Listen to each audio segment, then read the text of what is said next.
Irmãos, que a graça e a paz do Senhor seja com todos. Nós vamos orar nesse momento para dar início ao nosso culto. Culto de louvor, culto de gratidão, culto de adoração ao Senhor. Abra o seu coração neste lugar. Ofereça ao Senhor o melhor do seu tempo, do seu coração, do seu louvor, da sua adoração.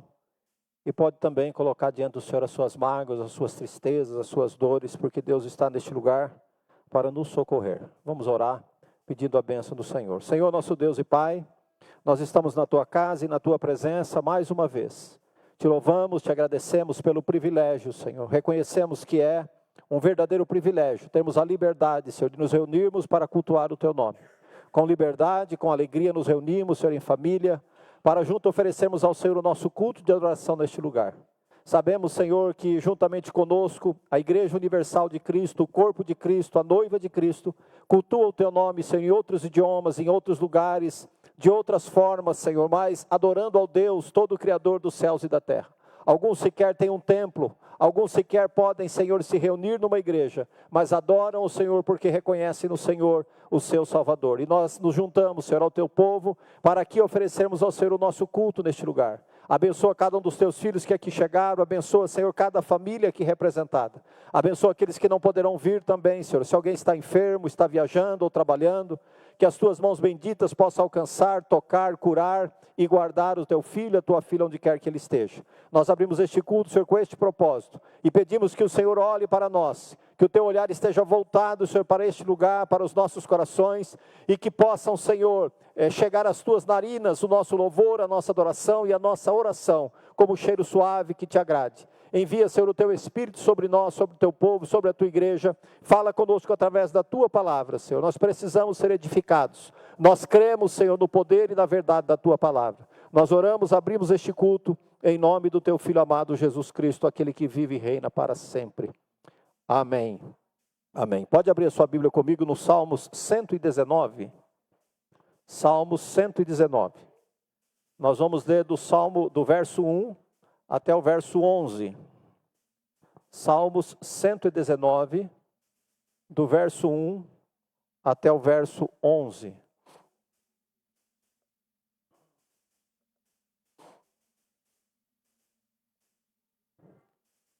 Você acompanha aí na sua versão, e eu vou fazer a leitura aqui na minha versão. Salmos 119, a partir do primeiro verso até o verso 11. Amém? Diz assim: Bem-aventurados os que trilham caminhos retos e andam na lei do Senhor. Bem-aventurados que guardam os seus estatutos e os buscam de todo o coração. Não praticam iniquidade, andam em seus caminhos. Tu ordenastes os teus preceitos para que diligentemente os observássemos. Quem dera os meus caminhos fossem dirigidos de maneira que eu pudesse observar os teus preceitos ou os teus decretos. Então não ficaria envergonhado, atentando para todos os teus mandamentos. Eu te louvarei com o coração reto, enquanto aprender as tuas justas leis. Observarei os teus decretos, não me desampares totalmente. Como purificará o jovem o seu caminho? Observando-o segundo a tua palavra.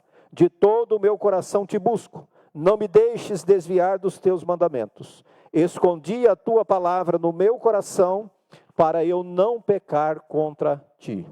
Amém? Esse é o nosso texto de meditação. Aqueles que puderem permaneçam em pé, enquanto nós vamos adorar o Senhor. Cantar ao Senhor com alegria, cantar ao Senhor com o coração, com a alma, oferecer o melhor da nossa adoração ao Senhor, porque Ele está neste lugar para receber o nosso louvor, a nossa adoração e também a nossa oração.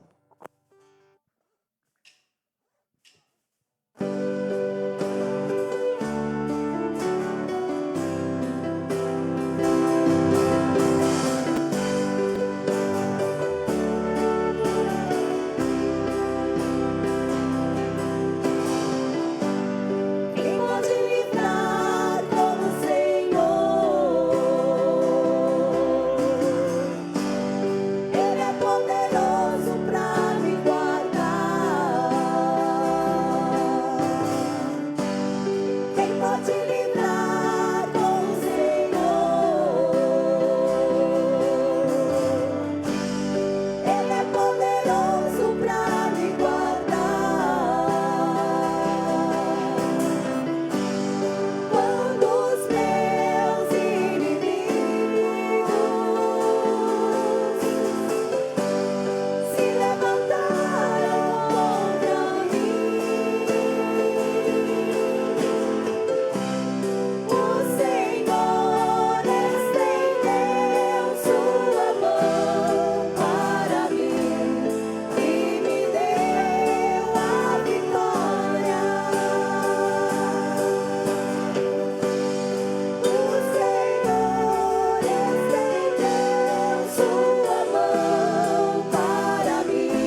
a Deus, e nós somos felizes por causa dele.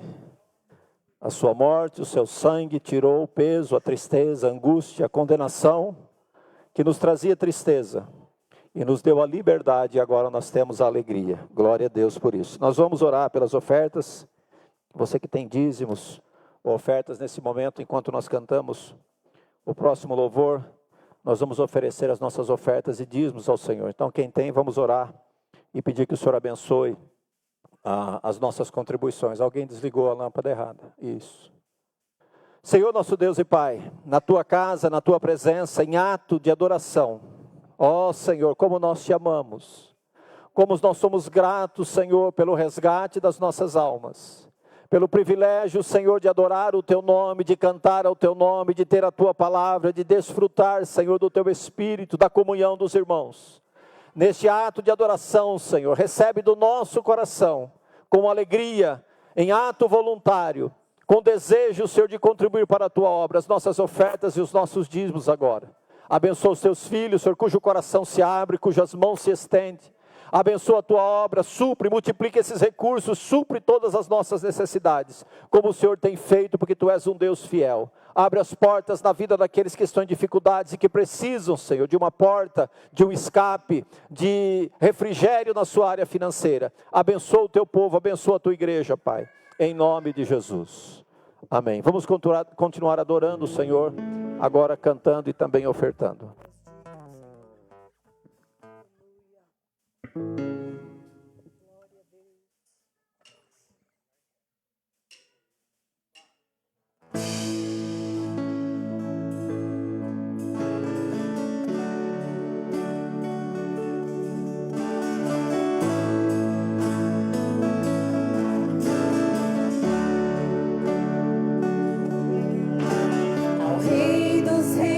Consagro tudo o que sou.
Glória a Deus. Pode tomar seu assento. Bendito é o nome do Senhor. Graças a Deus pela alegria, pelo privilégio, pela oportunidade de estarmos na casa do Senhor. Eu não sei se alguém aqui hoje à noite, ou se alguém que nos acompanha pela internet está passando por alguma dificuldade, está enfrentando alguma luta, mas os louvores por si só nos encorajaram nesta noite, que há um Deus todo-poderoso, que é um Deus que tem todo o poder, toda a glória, toda a honra, merece todo o louvor, toda a força está nas suas mãos. E é diante desse Deus que nós estamos aqui esta noite. É para adorar esse Deus que nós nos reunimos aqui. E é maravilhoso sabermos que um Deus tão grande, um Deus tão excelso, um Deus que o mundo, os mares, o universo não é capaz de conter. E você acredita que Ele está olhando para a sua adoração, para o seu louvor, que Ele está recebendo o seu cântico nesta noite, que Ele está ouvindo a sua oração, que Ele está contemplando o seu coração. É este Deus maravilhoso que nós servimos, é este Deus que nós estamos cultuando nesta noite. Eu acho que nós não temos nenhum visitante. Nós temos alguns visitantes, né? Um casal aí que passou uma temporada viajando, férias longas, e voltaram, né? Então, Rogério e Neuza, Deus abençoe vocês, sejam muito bem-vindos em nosso meio. Espero que Deus tenha trazido descanso, né? Tenha proporcionado momentos agradáveis, e que vocês possam ter sido abençoados e também abençoado pessoas nesse tempo de viagem e de descanso de vocês. Deus abençoe, estamos felizes com a volta de vocês. Quero também saudar os irmãos que estão conosco pelas redes sociais, pela internet. Que Deus abençoe a vida de cada um, que Deus possa visitar o seu coração, visitar a sua vida, e assim que você possa testificar da grandeza e do poder desse Deus a que nós servimos e que empregamos aqui. Eu quero convidar você para ficar em pé nesse momento. Nós vamos fazer uma oração por todos os enfermos e também para meditarmos na palavra do Senhor a partir de agora. Que eu me recorde, o Daniel mandou uma mensagem que não passou bem, ele estava inclusive tossindo bastante na escola dominical, foi ao médico à tarde, está sendo medicado, está com uma crise de rinite. Então, se alguém mais estiver enfermo, souber de alguém, vamos orar pelo Zanil. Vamos orar pelo Amós também, que está pedindo oração. Pedir que o Senhor venha visitar esses irmãos, curá-los, né, das suas enfermidades e tocá-los com as suas mãos poderosas. E também vamos pedir que o Senhor venha falar conosco através da mensagem da sua palavra. Senhor, nosso Deus e Pai, nós estamos cultuando ao Senhor, acabamos de cantar do teu poder, da tua força, e por isso nós queremos pedir, Senhor, sabemos que tu és um Deus amoroso também, e queremos colocar diante do Senhor o irmão Zanil, colocar diante do Senhor o Amós, o Daniel, e todas as outras pessoas que estão enfermas, Senhor, passando por dificuldades. Coloca o Andy também diante do Senhor, para que o Senhor venha repreender dores, enfermidades, aquilo que está incomodando no corpo físico, Senhor, desses teus filhos. Mas que o Senhor também os toque com o teu Espírito Santo para trazer renovação, para trazer a eles, ser uma porção especial do teu Espírito Santo, para fazê-los renovados também, Senhor, na sua alma, no seu propósito e no seu coração. Queremos agora, Senhor, abrir o nosso coração e ficarmos atentos, Senhor, para aquilo que o Senhor tem para falar conosco através da tua palavra. Nós cremos, Senhor, que o Senhor quer falar conosco, e nós queremos ouvir a tua voz. Fala conosco, Senhor, agora com a tua palavra, através da tua palavra, é o que nós te pedimos, em nome de Jesus. Amém. Pode se sentar. Neila, dá um toque para a Bia aí, se ela pode melhorar o meu retorno. Aqui, por favor, só esse lado aqui já é suficiente. Irmãos, eu quero que você abra sua Bíblia comigo no profeta Oséias. Profeta Oséias, eu vou dar mais tempo para você, porque alguns vão ter dificuldades para encontrar. O profeta Oséias fica meio escondido ali no final do Velho Testamento. E às vezes a falta de habilidade dificulta alguns, né? Eu acho que eu vou proibir esse negócio de celular, né? Porque celular fica fácil, né? Qualquer um acha, né? Som, aí, obrigado. É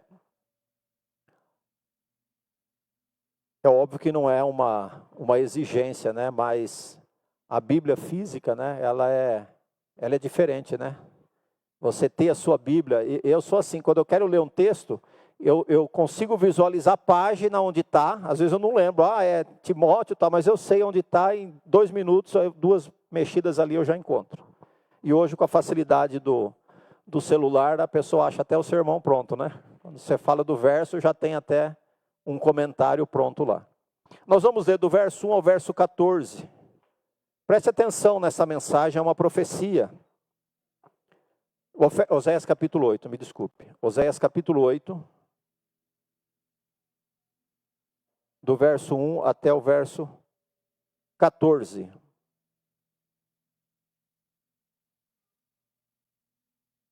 Acompanhe aí na sua versão, eu vou fazer a leitura aqui na NVI. Diz assim: coloquem a trombeta em seus lábios.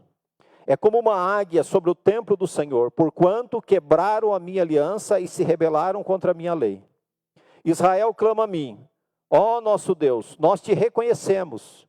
Israel rejeitou o que é bom, e um inimigo o perseguirá. Eles instituíram reis sem meu consentimento e escolheram líderes sem a minha aprovação. Com prata e ouro fizeram ídolos para si, para a sua própria destruição. Lance fora o seu ídolo em forma de bezerro, ó Samaria. A minha ira se acendeu contra eles. Até quando serão incapazes de pureza? Este bezerro procede de Israel.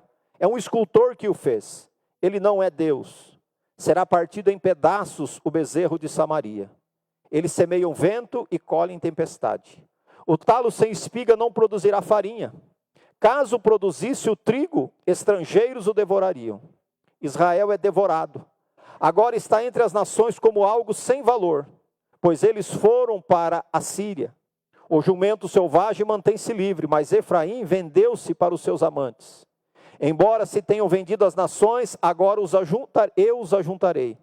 E logo começarão a definhar sobre a opressão do rei poderoso.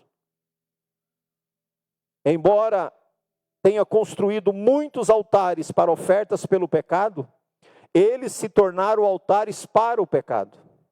Guarde esse verso 12, que é o tema da nossa meditação. Eu lhes escrevi todos os ensinos da minha lei, mas eles os consideraram algo estranho. Eles me ofereceram sacrifício e comem a carne, mas o Senhor não se agrada deles. Doravante,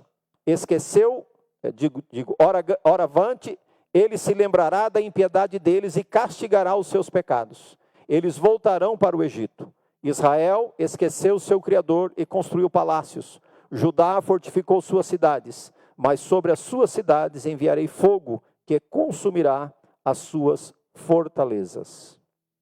Então, repetindo o verso 12, eu lhes escrevi todos os ensinos da minha lei, mas eles os consideram algo estranho.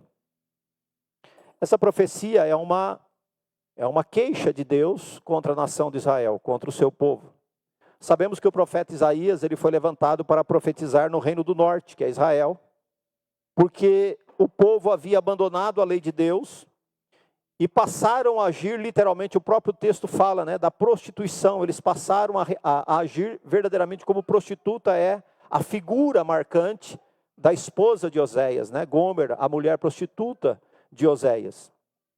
Só que ao mesmo tempo que eu vejo aqui Deus trazendo um juízo, Deus registrando uma insatisfação com a nação, nós podemos perceber aqui também uma prova importante da bondade de Deus.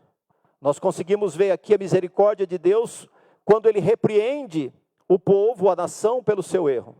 Esta é uma evidência da graça de Deus. Que Deus, sendo tão grande, nós acabamos de cantar da grandeza do Deus que nós servimos, do seu poder, da sua glória, da sua força, da sua majestade, digno de louvor. Então, quando nós olhamos para um Deus desse tamanho, que poderia simplesmente se manter indiferente ao que está acontecendo. O salmista, no Salmo 113, nos versos 4 e 6, ele declara onde Deus está. Ele diz: o Senhor está exaltado acima de todas as nações. Acima dos céus está a sua glória. E ele faz uma pergunta: quem é como o Senhor nosso Deus, que reina em seu trono nas alturas, que se inclina para contemplar o que acontece nos céus e na terra? Então veja onde está o nosso Deus está acima de qualquer coisa. E quando nós olhamos para um Deus desse, que olha para um povo, que olha para um coração, que olha para uma nação, e aqui é uma nação, mas poderia ser uma família, poderia ser um indivíduo, pode ser você nesta noite, que Deus olha e vê no seu coração algum tipo de corrupção, alguma prática que não agrada a Deus. Deus como que se rebaixasse ao nível de um pecador. Ele vem falar conosco nesta noite, que nós não cometamos o pecado que cometeu Israel, de considerar a Bíblia, considerar a palavra de Deus, considerar a mensagem do Senhor como algo estranho para as nossas vidas. É sobre isso que eu quero falar hoje.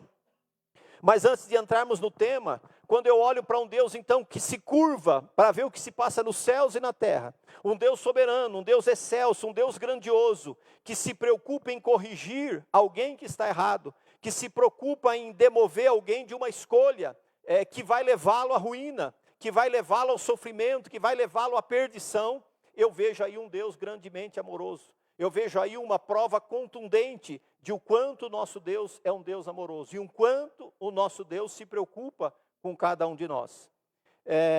Olha só o tamanho do amor de Deus. Ele observa cada um de nós nas nossas realidades, nas nossas circunstâncias. Não imagine que o sofrimento, que a dor, que a decepção que você passa sozinho. Que Deus não sabe, que Deus não acompanha, que Deus não se importa com isso. Deus sabe disso. Não existe nada, nem mesmo um passarinho sem valor, um pardal, um verme, nada que passe desapercebido ou desprezado do Senhor. Tudo o Senhor cuida, tudo o Senhor sabe, de tudo Ele está sabendo, de tudo Ele está no controle. Este é o Deus que nós servimos. Portanto, não há uma pessoa sobre a qual os olhos do Senhor não estejam. E aqui é importante que nós tenhamos esse sentimento, e é isso que eu gostaria que você entendesse do sermão de hoje. Aqui nós vemos dois aspectos.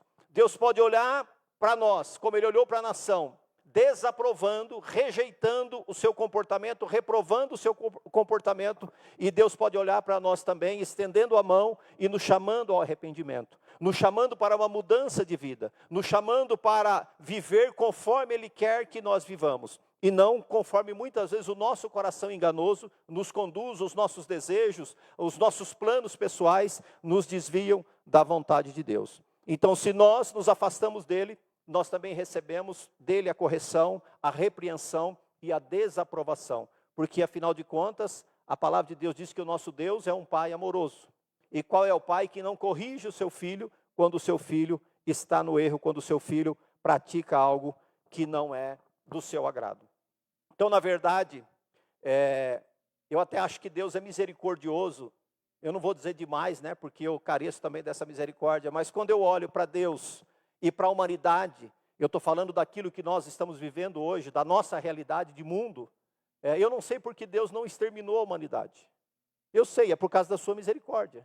Porque às vezes, como ser humano, como pastor, eu gostaria de pegar alguém pelo pescoço e chacoalhar essa pessoa até ela entender a doutrina, até ela entender a verdade, até ela se convencer do seu erro, do seu pecado e servir ao Senhor fielmente. E eu imagino que Deus poderia fazer isso. Deus poderia simplesmente, como eu disse, ignorar. Deus poderia simplesmente não se preocupar com o que acontece no mundo, com seres que fazem as suas escolhas, que pagassem pelas suas escolhas, que assumissem as consequências dos seus erros, dos seus pecados. Mas graças a Deus, amados, não é assim que o nosso Deus faz. O nosso Deus é um Deus misericordioso, é um Deus amoroso.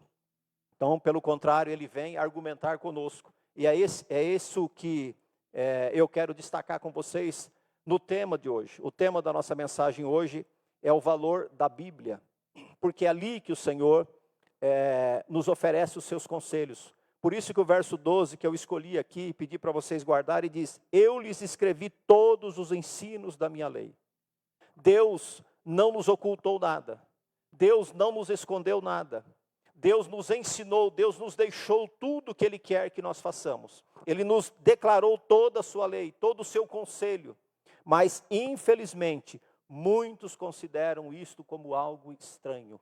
Muitos não se apegam à palavra de Deus. Muitos ignoram a palavra de Deus. Muitos corrompem a palavra de Deus. Então, eu achei importante nós falarmos hoje sobre o valor da Bíblia. Este é o nosso tema hoje. Semana passada, se vocês se lembram, nós falamos sobre o valor da família. E eu pretendo falar no domingo que vem sobre o valor da igreja. são questões importantes, que no mundo em que nós vivemos está sendo cada vez mais corrompido. A palavra que a gente ouve muito hoje é desconstruído, né? Então, o valor da família, o valor da Bíblia, o valor da igreja, ou seja, a importância desses canais, a importância desses recursos, estão sendo colocados de lado, estão sendo minimizados. Nós vivemos numa sociedade em que a família não é mais importante, em que é possível você viver independente. Nós vivemos numa sociedade que zomba da Bíblia. Eu falei há pouco de ter a Bíblia física, né? Talvez hoje muitos crentes consigam resolver um grande problema que os crentes antigos tinham, né? Alguns que tinham vergonha de carregar a Bíblia, principalmente jovens, né? Ia para a igreja, como é que faz? Eu vou sair na rua carregando uma Bíblia? Então isso era uma preocupação. Hoje um celular, né? Um celular moderno disfarça muito bem isso. Mas o importante é aquilo que nós lemos no Salmo no início. É que a palavra esteja guardada no meu coração para eu não pecar contra ti. Esse é o propósito. É aí que a palavra de Deus deve estar. É óbvio que como soldado nós precisamos estar com a nossa espada, nós precisamos estar com as nossas armas. E a palavra de Deus é uma arma importante nessa luta, nessa batalha. Mas ela precisa primeiro estar no nosso coração.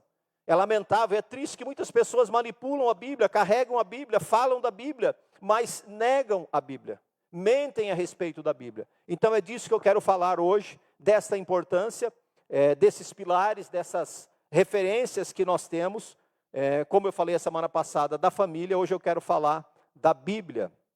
Então, lembrando que hoje Deus está nos advertindo aqui, para nós não cometermos o mesmo erro que Israel cometeu, de termos a Bíblia, e eu acho que nós temos talvez, certamente, nos recursos disponíveis, muito mais responsabilidade do que eles naquela época. Naquela época os livros não eram organizados como nós temos hoje, nós não tínhamos mídia, nós não tínhamos comentários, nós não tínhamos livros, não existia todos esses recursos que nós temos hoje, não existia na época. Mas ainda assim, a palavra de Deus, e ele disse que ele entregou a eles toda a grandeza da sua lei. Então nós, que temos a Bíblia em várias versões, e comentada, e livros, e tantos recursos disponíveis, jamais podemos cometer o erro, o pecado grave, de considerarmos tudo aquilo que Deus coloca à nossa disposição como algo estranho. O que é algo estranho? É algo que eu não conheço. Quem é fulano? Para mim é um estranho. Como é que pode um crente, para um cristão, a Bíblia ser algo estranho? A vontade de Deus expressa na sua palavra ser algo estranho.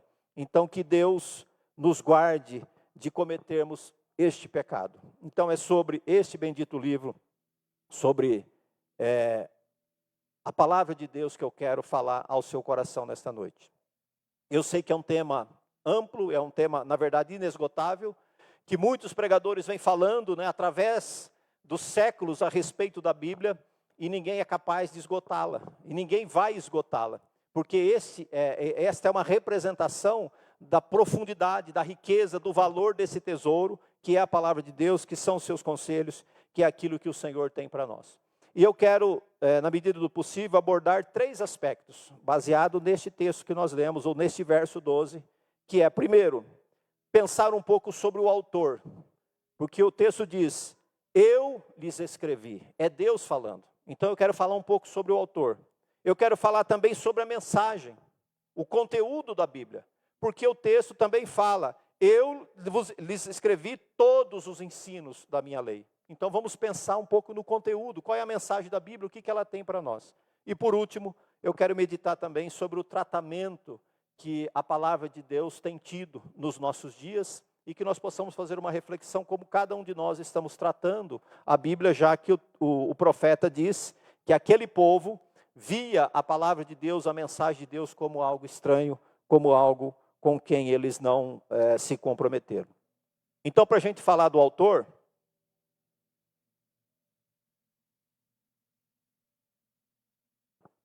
se você abrir a sua Bíblia, você vai encontrar testemunhos, tratados, cartas, sermões, registro de milagres. Você vai encontrar toda sorte de doutrina e de ensino, está na palavra de Deus. Os primeiros 5 livros da Bíblia foram escritos por Moisés. Se você avança, se você vai folheando a sua Bíblia, você vai encontrar outros autores. Nós vamos conhecer escritos como Davi, Salomão, os profetas Jeremias, Isaías, Miqueias, Oséias que nós lemos, Amós e tantos outros. E se a gente seguir, nós vamos chegar lá no Novo Testamento, e lá nós vamos conhecer ainda mais autores. Os conhecidos evangelhos de Mateus, Marcos e João, nós vamos encontrar os escritos, as cartas, os ensinos de Paulo, de Pedro e de outros autores também do Novo Testamento. Porém, quando nós temos esse livro fechado nas nossas mãos, a pergunta é: quem é o seu autor? Será que esses homens que eu citei e outros que eu não citei, que são autores da Bíblia, eles podem reivindicar para si a autoria da Bíblia? É óbvio que não. Se nós olhamos para os autores da Bíblia, será que nós, dos livros, né, quem escreve as cartas, quem escreve os livros, será que nós podemos dividir e entregar a eles, a Moisés, a Davi, a Salomão, aos profetas, aos evangelistas, a Paulo? Será que nós podemos ou devemos entregar a eles a honra de dizer eles são os autores da Bíblia? Irmãos, é óbvio que a nossa santa resposta é não. Por quê? Porque nós sabemos que esta obra, que esse conteúdo todo não é obra de homens, mas ela é obra de Deus. É o que o texto diz: eu escrevi, eu lhes dei as grandezas da minha lei. É Deus falando conosco. E eu falava hoje de manhã na aula lá dos novos convertidos, né, pelo menos para os que vieram, sobre o valor da Bíblia, sobre a importância da Bíblia, sobre a atualidade da Bíblia. E eu adverti que eles vão encontrar pelo caminho pessoas dizendo: não, mas Bíblia é um negócio antigo, Bíblia é antiquado, Bíblia não é verdade, Bíblia não é 100% verdade, Bíblia é escrita por homens, Bíblia... Muitas pessoas vão se opor à palavra de Deus, mas ela é a palavra de Deus. Ela continua sendo uma obra exclusiva do Deus vivo. Ela continua sendo, cada letra que foi escrita, cada vírgula que foi colocada, foi o dedo do Deus Todo-Poderoso que colocou ali, foi a inspiração do Espírito Santo. Cada palavra, embora tenha saído da pena de um escritor, ela surgiu na mente poderosa e eterna e pura do Deus Todo-Poderoso, do Deus vivo que inspirou esses homens a escrever. Cada pensamento que foi concebido nessa Bíblia vem da santa mente de Deus. Então nós não podemos pensar, nós não podemos imaginar que a Bíblia não seja a expressa vontade de Deus, que a Bíblia não seja a verdadeira voz de Deus falando ao nosso coração. Cada frase foi ditada pelo próprio Espírito Santo para esses homens. E eu tenho certeza que nenhum deles reivindicaria para si esta honra. Não, eu escrevi o Pentateuco. Eu não vejo Moisés orgulhoso para dizer: não, fui eu que escrevi esse tratado. Ou qualquer outro autor que reivindicasse isso. Porque a própria inspiração, o próprio fato deles haverem sido instrumentos de Deus para isso, já os qualifica para serem humildes e reconhecerem e transferirem a glória para Deus. É isso que nós precisamos reconhecer. É óbvio que ainda que Moisés tenha sido usado para transmitir as leis, nós sabemos que foi Deus quem deu a lei para Moisés. Ainda que é provável que muitos dos salmos que surgiram no coração, que brotaram no coração de Davi, talvez tenham surgido quando Davi dedilhava sua harpa. Mas eu tenho certeza que era o Espírito Santo que conduzia o seu dedo, seja para tocar ou seja para escrever os salmos. Então, nós não temos dúvida de que a inspiração, a autoria, o dono, a mente que produziu a sua palavra, a Bíblia, é Jesus Cristo. É o Espírito Santo, é o Deus Todo-Poderoso. Vem dele, vem da divindade, vem da trindade, aquilo que o Senhor deu e deixou para nós. Então, se eu leio qualquer um desses livros, Naum, Abacuque, Sofonias, Malaquias, as epístolas, o Apocalipse, não importa. Quando nós lemos esses textos, não é a voz desses homens que nós estamos ouvindo, não é a opinião desses homens que nós estamos ouvindo, mas é a vontade de Deus expressa, ou expressa através desses homens, através dessas vidas que nós estamos ouvindo. Então, a Bíblia é a voz de Deus. A Bíblia, nós podemos dizer, é a palavra de Deus. A Bíblia é a Bíblia de Deus. E aqui a grande pergunta é: por que homens, mulheres, jovens, idosos, anciãos, cultos, indoutos, por que todos não creem? Por que todos não leem? Por que todos não obedecem esta palavra? Este é o grande desafio da atualidade. E é um desafio para a igreja, porque muitas pessoas dentro das igrejas não admitem a autoridade da palavra de Deus. Não admitem a a importância da palavra de Deus, a indispensabilidade da palavra de Deus. A palavra de Deus é indispensável na vida do cristão. A palavra de Deus é importante na vida do cristão. Nós precisamos, eu comentava também com eles, é óbvio que num curso de alguns meses, de 1 hora e meia por domingo, você não vai ser capaz de esgotar aquilo que a Bíblia ensina, ou nem os principais temas da Bíblia. Mas o que é importante? Saber que esses temas estão lá. Saber que esses assuntos estão tratados lá. E que lá eu devo buscar o conhecimento. Que lá eu devo buscar as decisões da minha vida. Porque a palavra de Deus foi nos dada para isso. Então, infelizmente, eu não sei se vocês assistiram, né? Mas o pastor Paulo pregou um sermão, o Doni colocou no grupo da igreja recentemente, um link para esse vídeo. E ele aborda essa questão dos falsos mestres, daqueles que se infiltram, das mentiras, e não é difícil nós encontrarmos homens, primeiro insensatos, né, é o mínimo, orgulhosos, vaidosos, para tentarem desconstruir a Bíblia como a palavra de Deus. Repito, nós vamos ouvir muito daqui para frente. A Bíblia é um livro desatualizado. A Bíblia precisa ser reescrita, né? Alguém disse aí recentemente, a Bíblia precisa ser reinterpretada, porque um livro que fala de guerras, um livro que fala de ódio, não pode ser a referência. Então, assim, sem a menor noção, sem a menor condição de discutir ou de falar da Bíblia. Então, a Bíblia não precisa ser modificada, ela precisa ser respeitada, ela precisa ser prezada. A sua autoridade precisa ser reconhecida e ela precisa ser obedecida. Se isso acontecer, você pode ter certeza que a guerra, o ódio que a Bíblia fala não vai prejudicar ninguém. Pelo contrário, vai tirar as pessoas do pecado, vai tirar as pessoas do inferno. E aí, eu li uma frase muito interessante, que você nunca ouviu, né, a pessoa dizer, você nunca ouviu falar que aquele que crer e for batizado será salvo, e quem não crer será condenado? E eu achei que isso encaixa muito aqui. Quem não crer será condenado por quê? Porque não creu no que a Bíblia diz.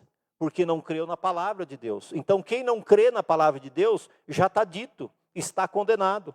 E será que alguém teria a petulância de dizer para Deus, não Deus, você errou, o Senhor errou naquilo que o Senhor escreveu. A Bíblia não é boa, a Bíblia não é correta, a Bíblia não é a melhor coisa que existe.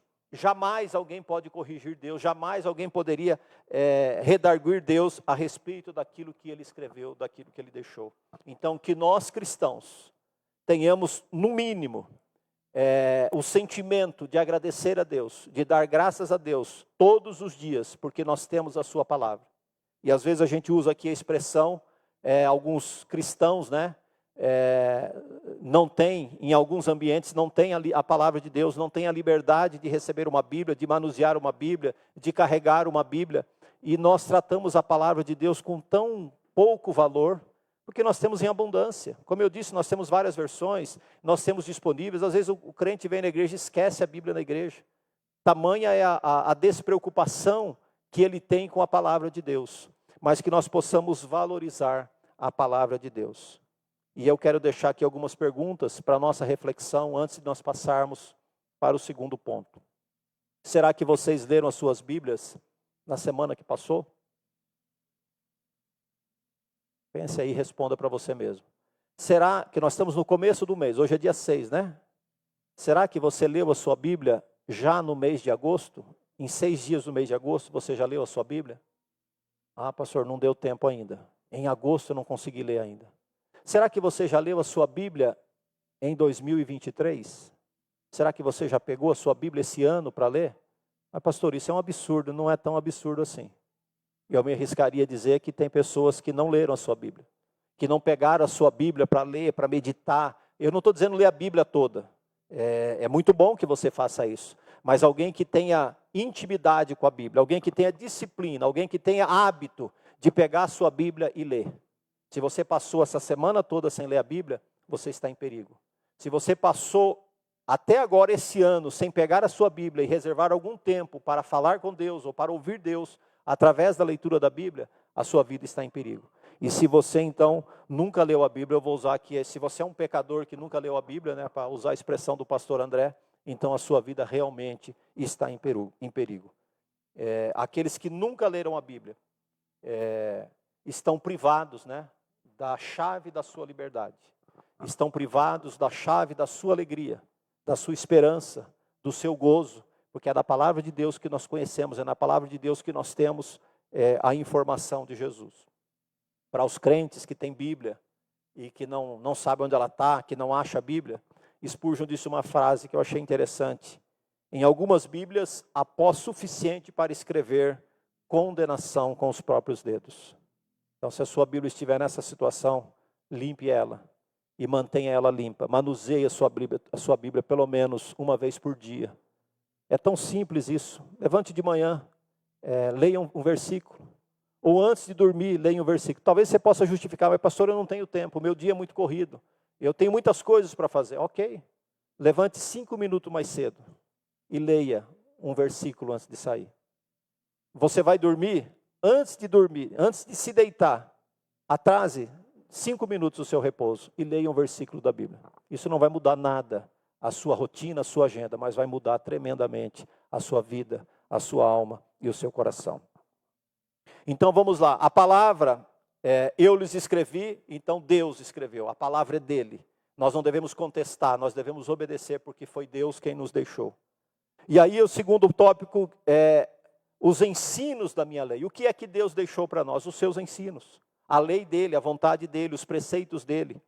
Então, a Bíblia não é feita, não é composta de coisas sem valor.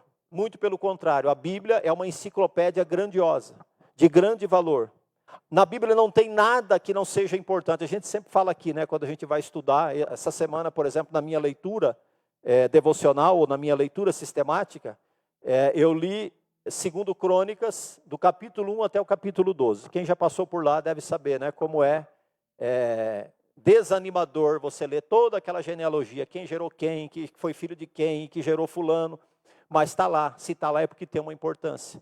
Se Deus deixou registrado é porque há algo importante, há algo que nós precisamos saber a respeito disso. Então, na Bíblia não há nada que não seja importante. Na Bíblia não há nada que deva ser descartado. Cada versículo contém solene significado. Guarde isso. Nós não estamos mais no tempo da carta, né? E no WhatsApp, geralmente quando chega a mensagem, você já vê quem é o autor. Então, talvez se você aí agora, na hora do culto, receber lá uma notificação de uma mensagem no seu WhatsApp, ou na sua rede social de preferência aí, e você vê lá que alguém te mandou uma mensagem, e esse alguém é alguém com quem você se importa, dificilmente você vai se conter aí e falar assim, não, depois do culto eu vou ver o que ele quer. Depois do culto eu vou ler essa mensagem. Geralmente a gente é tentado a já ir ali, abrir e ver o que aquela pessoa quer falar conosco. A palavra de Deus, a Bíblia, nada mais é do que a mensagem de Deus para nós. É como se você recebesse uma carta de Deus, é como se você recebesse um WhatsApp de Deus, um Instagram de Deus, uma mensagem de Deus na sua rede social e você dissesse assim, eu não quero saber o que Deus quer falar comigo. A hora que eu tiver um tempo eu vou ver o que Deus quer falar comigo. É assim que nós tratamos a palavra de Deus, quando nós nos comportamos como a Bíblia, o conteúdo, a mensagem, aquilo que a Bíblia nos oferece, não é algo com significativa importância, e nós então não damos para ela o valor que ela tem. Não dá, eu não tenho tempo e nem eloquência para falar de todos os temas que a Bíblia sugere, que a Bíblia traz, mas nós vamos encontrar na Bíblia o processo da criação, nós vamos encontrar na Bíblia o registro da queda, nós vamos encontrar na Bíblia a redenção, que é onde começa todo o processo de salvação. Nós vamos encontrar na Bíblia o conceito da graça, do perdão. Nós vamos encontrar na Bíblia o Calvário, que é a coisa mais importante, falei também hoje para eles, conhecer a mensagem, olhar para Jesus e saber quem Jesus é, o que Jesus fez por nós, é muito importante na vida de um cristão. A Bíblia vai nos mostrar o Calvário, a regeneração, o juízo, o céu, o inferno. Eu ouvi hoje um jovem muito seguro de si, dizendo, olha só que curioso, o sermão já estava pronto e eu vi essa mensagem, um jovem pastor falando que o inferno, fogo do inferno é uma mentira na Bíblia. Isso foi incluído ali, foi colocado ali para trazer medo às pessoas e fazer com que as pessoas se submetessem às lideranças. Então é isso que nós vamos encontrar.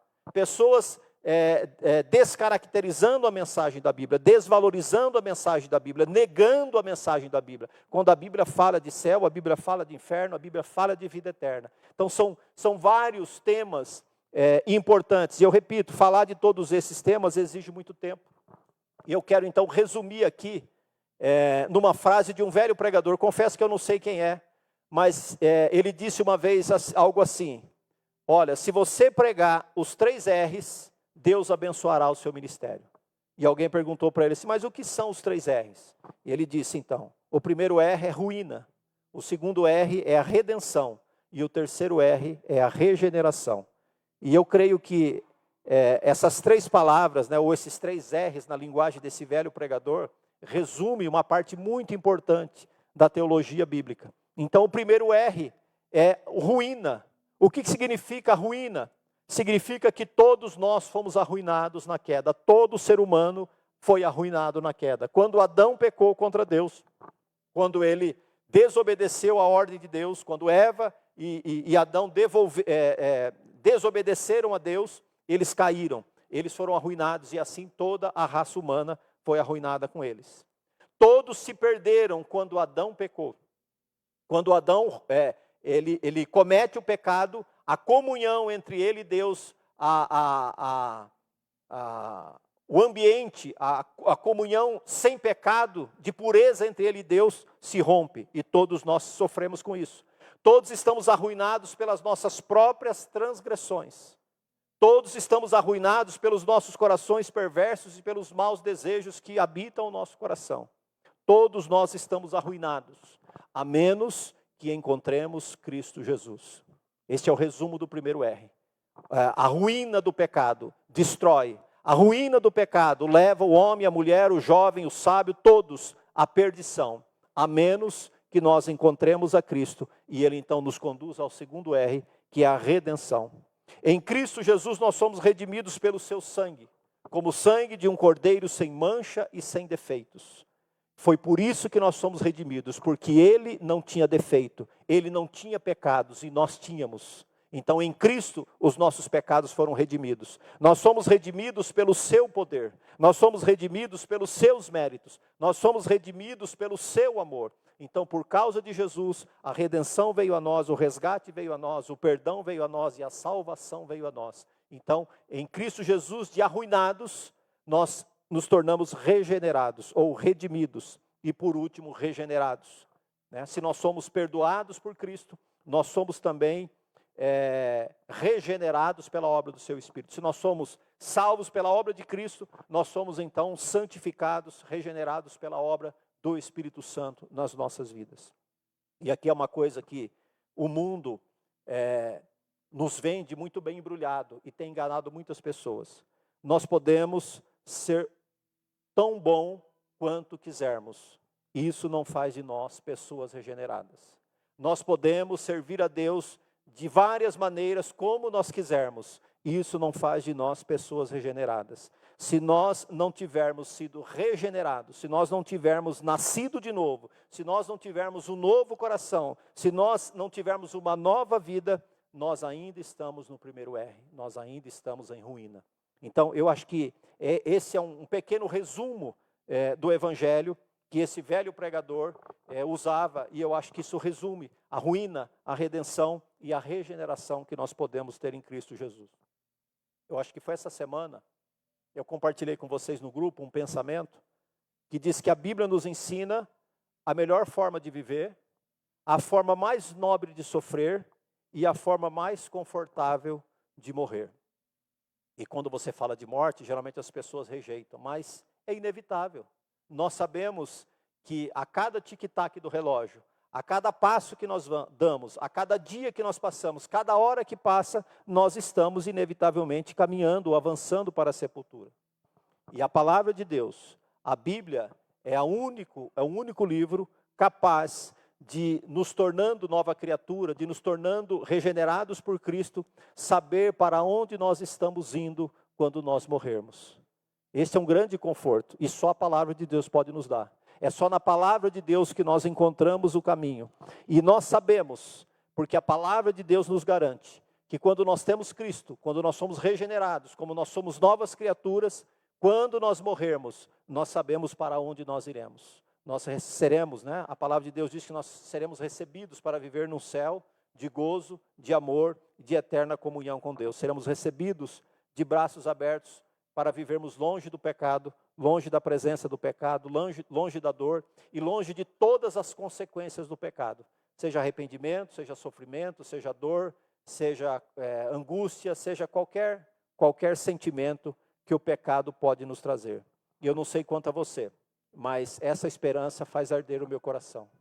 Então, quando a gente lê a palavra de Deus e quando a gente lê textos que fala da eternidade, que fala do arrebatamento, que fala de novos céus e nova terra, nós nos alegramos, porque é como se eu tivesse o meu bilhete na mão, eu tenho a minha passagem, eu estarei lá, eu estou indo para lá, e esta passagem é a palavra de Deus. Nós precisamos ter a palavra de Deus no nosso coração para conduzir as nossas vidas. Indo para o terceiro tópico. Então, se foi Deus quem escreveu, se o que ele escreveu foram os ensinos da lei dele, infelizmente, o tratamento que a Bíblia recebe é a última parte do verso. Eles não, ou melhor, eles a consideraram ou consideraram os ensinos da lei de Deus como algo estranho. Eu creio que essa frase de Oséias, ela é absolutamente atual. Eu não vejo um cenário onde a Bíblia é considerada algo estranho como nos nossos dias. Eu acho que o tempo que nós vivemos é um tempo que despreza a palavra de Deus. E eu repito, eu acho que o grande problema que nós vivemos hoje não é que incrédulos desprezam a palavra de Deus, não é que ímpios desprezem a palavra de Deus, mas que pessoas que se dizem cristãs deturpam a palavra de Deus. E quando a palavra de Deus é deturpada, ela está sendo desprezada, ela está sendo distorcida. Então, é isso que significa. O mundo considera a mensagem do Evangelho algo estranho, algo desatualizado. Quando você fala, por exemplo, em confessar pecados, o mundo não... Pensa no mundo, o Abel acho que citou aqui na quinta-feira, né? Pensa no CEO da maior empresa. Você acha que essa pessoa está pensando em admitir erros, em se aproximar das pessoas, em pedir perdão? Não, tudo que ele quer é ser ouvido, tudo que ele quer é ser respeitado, tudo que ele quer é que os seus planos colocados em prática atinjam os objetivos.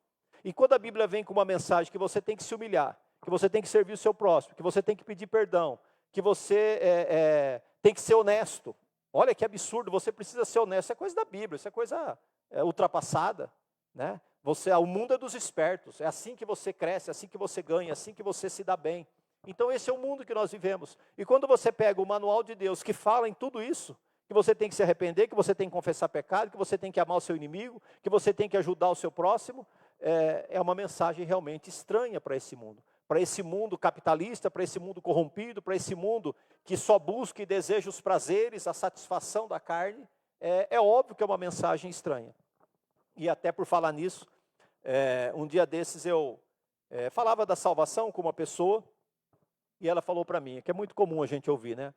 Eu gosto da Bíblia, eu gosto assim, eu até gostaria de ir para a igreja, de servir a Deus, mas tem algumas coisas que eu faço que eu não consigo deixar. Alguns pecados, alguns vícios que eu me sinto incapaz de vencer isso. Então eu citei para ela Romanos capítulo 7. O grande apóstolo Paulo, ele dizia, olha, o que eu não faço o que eu quero, que é o bem, mas o mal que eu não quero fazer, esse eu faço. Para minha surpresa, ela falou assim, mas isso está na Bíblia? Eu não sabia que isso fazia parte da Bíblia. E, infelizmente, o que me deixa mais triste não é a ignorância dela, porque as pessoas que não são crentes não têm obrigação de conhecer a Bíblia, embora ela dissesse que gosta da Bíblia, eu leio a Bíblia, e eu gosto da igreja, mas eu tenho algumas coisas que eu não consigo abandonar. O que mais me entristece é saber que não é apenas pessoas de fora da igreja que são ignorantes a respeito da Bíblia. Não, pastor, esse versículo eu sei, talvez esse você saiba. Mas existem muitos outros conceitos da Bíblia, existem muitos outros ensinos da Bíblia que as pessoas, mesmo dentro da igreja, ou não sabem, ou sabem e não obedecem. E quando você conhece e não obedece, é também desprezar a palavra de Deus. É também rejeitar o conselho da palavra de Deus. Então, repito, eu não culpei essa pessoa pela ignorância dela, mas me preocupa o nível de ignorância bíblica que a igreja carrega hoje. O número de pessoas que não se preocupam em conhecer a palavra de Deus, que não se preocupam em ler a palavra de Deus, que não se preocupam em ler livros auxiliares que possam ajudá-lo a ter um crescimento do seu entendimento, do seu conhecimento da palavra de Deus. Para quê? No mínimo, para argumentar sobre a sua própria fé. No mínimo, para defender por que você é realmente um cristão, por que você escolheu a Cristo, qual o seu objetivo sendo crente. Algumas pessoas não sabem sequer dar, como diz Pedro, a razão da esperança que há em vós. É para isso que nós precisamos conhecer a palavra de Deus. Nós precisamos saber de onde nós saímos, nós precisamos saber quem nos tirou de lá, nós precisamos saber para onde nós estamos indo, e a palavra de Deus nos ensina todas essas coisas. Então, infelizmente, hoje, mesmo dentro das igrejas, sabe-se muito mais sobre livros de autoajuda, sobre livros esotéricos, sobre livros seculares, sobre coisas de negócio, sobre toda sorte de matéria, menos da palavra de Deus. Aliás, de novo, as redes sociais é uma realidade da nossa vida, né? As pessoas estão muito mais preocupadas em saber o que as redes sociais, o que alguém escreveu na rede social, do que o que Deus escreveu na sua palavra. Tanto que passa muito mais tempo nas redes sociais, procurando saber o que fulano, o que está acontecendo em tal lugar, e não tem tempo para conhecer aquilo que Deus nos deixou através da sua palavra. Então eu quero concluir aqui dizendo o seguinte, de novo, o versículo diz: eu lhes escrevi todos os ensinos da minha lei, mas eles os consideraram algo estranho. Eu estou falando aqui para um público crente, mas eu sei que tem pessoas nos ouvindo, nos assistindo pelas redes sociais. Talvez você nunca tenha lido a Bíblia inteira, isso pode ser para crente também. E quem sabe isso não seja nem a sua prioridade. Gente, quando a gente fala de ler a Bíblia inteira, não é você fazer um xizinho, eu li a Bíblia. Ou você ir lá, eu fiz a minha leitura de hoje. O mais importante é eu fazer o xizinho lá para dizer que eu já fiz a minha parte. Não é disso que a gente fala, quando a gente fala aqui de ler a Bíblia. Quando a gente incentiva você a fazer uma leitura bíblica, fazer uma leitura anual da Bíblia, é você ter a oportunidade de conhecer a palavra de Deus. É você ter a oportunidade de ler a palavra de Deus e descobrir coisas que você não sabe, porque se você não ler, você não vai saber. Então, talvez você nunca tenha lido a Bíblia inteira, e talvez nem seja uma prioridade da sua vida. Repense isso. Comece a ler a Bíblia, comece a planejar que você precisa conhecer a palavra de Deus. Talvez você tenha uma Bíblia na sua casa, porém, você não sabe precisar, como eu disse na introdução, quanto tempo faz que você não vai lá fazer uma leitura ou manusear essa Bíblia. Às vezes o crente tem dificuldade de achar um versículo, um texto. É Novo Testamento, é Velho Testamento. Outro dia eu brinquei aqui no culto de terça-feira, nem sei, mas você troca lá, o profeta, o Evangelho de Isaías. O crente sai procurando o Evangelho de Isaías. Por quê? Porque não tem, como é que fala? Habilidade, não é comum para ele o manuseio da Bíblia. Talvez você tenha até zombado da Bíblia por achar que a Bíblia se trata de um livro ultrapassado. Se você fez isso, você cometeu um pecado muito grave contra Deus. Você precisa se arrepender deste pecado urgentemente. Você precisa pedir perdão a Deus, porque a Bíblia é a palavra de Deus. A palavra de Deus é infalível. Aquilo que o Senhor disse na sua palavra se cumprirá. Aquilo que não se cumpriu, se cumprirá, tio por tio, acento por acento, vírgula por vírgula, palavra por palavra, promessa por promessa, porque é a palavra de Deus. Talvez você tenha pensado em ler a Bíblia, mas acha muito cansativo e não entende nada. Sabe por que muitas pessoas não enxergam valor na Bíblia? Sabe por que muitas pessoas começam a ler a Bíblia e falam assim, é muito cansativo, é muito difícil de ler. A palavra pode ser dura, mas é porque cegos não podem ver. Se você coloca alguma coisa diante de um cego, por mais belo que seja, ele não consegue perceber a beleza, porque ele não está vendo, ele não está enxergando. Então as pessoas que não conseguem encontrar e valorizar a palavra de Deus, de tudo que eu falei aqui até agora, é porque na verdade eles são cegos espirituais. E a única maneira de resolver isso é permitir que o Espírito Santo retire dos seus olhos as escamas. Que esse mesmo Espírito Santo coloque um santo colírio nos seus olhos. E a partir daí você vai começar então a entender e a enxergar e a valorizar as riquezas da palavra de Deus. Mas pastor, isso é muito duro. Talvez seja duro. E talvez se isso esteja te ofendendo, é porque Deus está falando com você. Creia nesta palavra. Peça para Deus te dar essa graça. Senhor, tira esse cansaço, tira essa dificuldade, tira essa preguiça de eu ler a sua palavra, de eu conhecê-lo através da sua palavra. E você vai ver que Deus vai fazer isso. Mas você precisa querer, você precisa desejar, você precisa dar este passo, você precisa demonstrar esta vontade e esse interesse de conhecer a palavra de Deus. Porque quem não valoriza a palavra de Deus é o mundo, como eu disse, o mundo corrompido. Ele não valoriza a Bíblia. Para eles, a Bíblia não tem valor nenhum. Para eles, a Bíblia é um livro, como eu disse, ultrapassado, sem valor nenhum, que não é referência para ninguém. Mas para nós crentes, a palavra de Deus continua sendo a palavra de Deus. Quem pensa assim está absolutamente enganado. A Bíblia precisa ser, na verdade, na vida de um crente, mais importante do que a sua próxima refeição. Será que dá para a gente encaixar isso, entender isso? Quantos aqui jantaram antes do culto? Ninguém? Quantos vão jantar após o culto? A maioria. Se eu dissesse para você, você está disposto a deixar esse jantar para lá? Ah, pastor, mas eu almocei, passei a tarde toda, estou até com fome aqui, eu vou comer em tal lugar. A gente não quer abrir mão da refeição. Mas a palavra de Deus, ela deveria ser mais importante, mais valiosa para nós do que a nossa próxima refeição. Se a gente conseguisse ter esse entendimento, se a gente conseguisse dar esse valor para a palavra de Deus, o mundo certamente seria diferente, porque as nossas vidas seriam diferentes e, consequentemente, o nosso testemunho seria outro. E eu quero concluir aqui,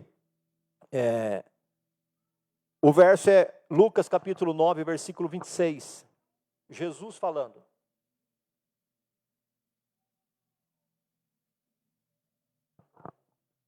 Se alguém se envergonhar de mim e das minhas palavras, o Filho do Homem se envergonhará dele quando vier em sua glória. Esse texto aqui é um texto conhecido. Se você procurar na internet, você vai encontrá-lo. E eu vou ler para você. Um fato curioso, ocorrido em 1892, integra uma das biografias mais brilhantes de todos os tempos. Um senhor de 70 anos viajava de trem, tendo ao seu lado um jovem, que no decorrer da viagem se identificou como um estudante universitário. Enquanto viajava, o jovem lia o seu livro de ciências. O senhor, por sua vez, também lia um livro, a Bíblia.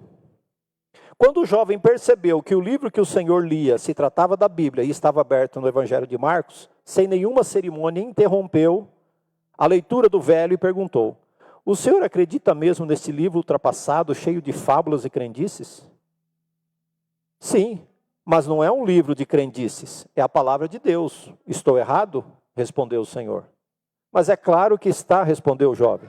O senhor deveria estudar a história universal e veria que a Revolução Francesa, ocorrida há mais de 100 anos, mostrou a miopia da religião. Somente pessoas sem cultura ainda acreditam que Deus tenha criado o mundo em 6 dias. É mesmo? Indagou o veterano.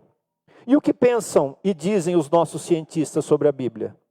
Bem, respondeu o universitário, como vou descer na próxima estação, falta-me tempo agora para lhe dar as informações, mas se você me der o seu cartão, eu me comprometo em enviar pelo correio o mais rápido possível todo o material que eu reunir com todos os argumentos e informações da ciência. O velho então cuidadosamente abriu o bolso do interno do paletó, tirou um cartão de visitas e deu ao jovem. Quando o jovem leu o cartão, quando leu o que estava escrito no cartão, saiu cabisbaixo, sentindo-se o pior dos homens. No cartão estava escrito: professor Dr. Louis Pasteur, diretor-geral de pesquisas científicas da Universidade Nacional da França. Então aqui é um fato real, de alguém que desvalorizava a palavra de Deus, e foi argumentar com alguém que valorizava a palavra de Deus. Então, eu creio que o pensamento daquele rapaz pode ser o mesmo de muitas pessoas, né, hoje, ainda hoje, que se apegam apenas ao conhecimento humano, apenas as informações da atualidade, apenas o que a ciência diz, e rejeitam os conselhos da palavra de Deus. É óbvio que nós não podemos desprezar a ciência, é óbvio que nós reconhecemos o valor da ciência para a vida, mas nós também não podemos desprezar e negar a importância que tem a palavra de Deus, a insubstituível e a incalculável contribuição da palavra de Deus no aspecto espiritual, né, na vida espiritual da palavra de Deus tem para a humanidade. Então, que nós possamos abrir o nosso coração, que nós possamos pedir ao Espírito Santo que nos dê mais sensibilidade, que nos dê mais desejo e mais atração pela sua palavra. Só que tem uma coisa, não espere que isso aconteça sem algum esforço. Se você não pegar a sua Bíblia para abri-la e desejar ler, o Espírito Santo não vai fazer isso para você. O Espírito Santo não vai colocar na sua mente algo que você não queira, algo que você não busque, algo que você não deseja. É mais ou menos o que acontece com a oração. Se você não se dispõe a orar, se você não dobra o seu joelho, se você não se coloca diante de Deus e fala, Senhor, eu não sei o que eu falo, mas eu estou aqui. Eu estou aqui para orar, eu estou aqui para falar com o Senhor. Então, quando você não der esse passo, dificilmente você vai desenvolver o hábito da leitura. Mas que fique no nosso coração, que a palavra que nós temos na nossa mão é a vontade que Deus escreveu, é a vontade dele que ele escreveu para nós. E que jamais nós cometamos este pecado grave de ter a palavra de Deus como algo estranho ou algo dispensável nas nossas vidas. Pelo contrário, que nós possamos amar a palavra de Deus, que nós possamos, como disse o salmista, guardar a palavra de Deus no nosso coração, para assim não pecarmos contra o Senhor. Ainda nesse salmo lá na frente, o salmista vai dizer que a palavra de Deus para ele é luz para o seu caminho, é lâmpada para os seus pés, é luz para o seu caminho. Que a palavra de Deus possa representar verdadeiramente isso para as nossas vidas. Independente se você é casado, solteiro, jovem, adolescente, um ancião, a palavra de Deus tem valor para todos nós. Amém? Vamos ficar em pé. Eu quero orar com vocês.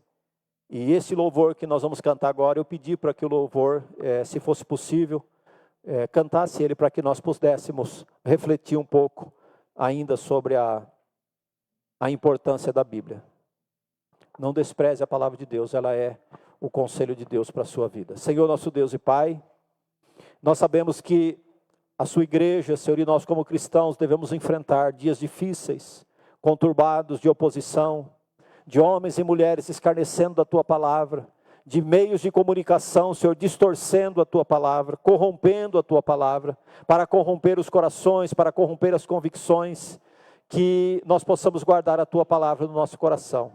Que nós não venhamos fazer como a nação de Israel fez naquela ocasião em que Oséias foi usado para diverti-los, de que nós estejamos considerando a tua palavra como algo estranho, mas que nós possamos guardar, prezar, obedecer, honrar a tua palavra.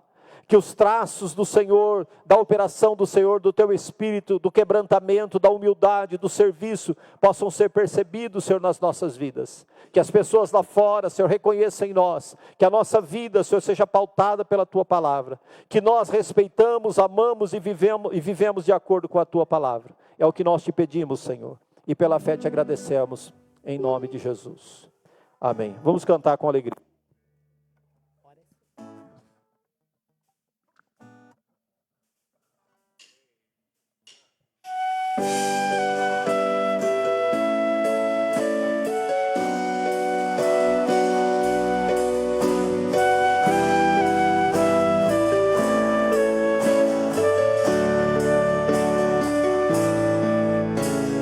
Tua palavra escondi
Amém, os irmãos podem se assentar.